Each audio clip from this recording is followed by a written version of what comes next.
What's up guys, I welcome you back to this channel. My name is Ayan. We are in episode number 15. I'll be teaching you how you position your navigation bar and navigation ViewCube in this Autocad.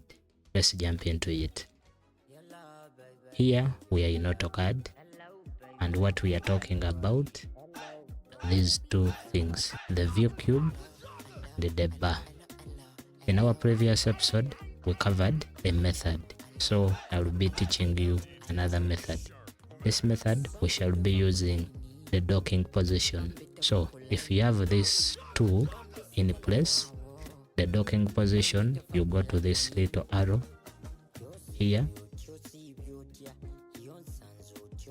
and left click, then you go to the bottom, that is docking position. Then currently it is at the top right, so you are going to take it at the bottom left.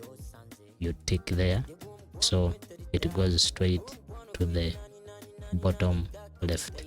If you need any settings or any other position, there are 4 available positions that you can use to position your ViewCube and navigation bar. Thank you for watching. See you in the next episode. Bye bye.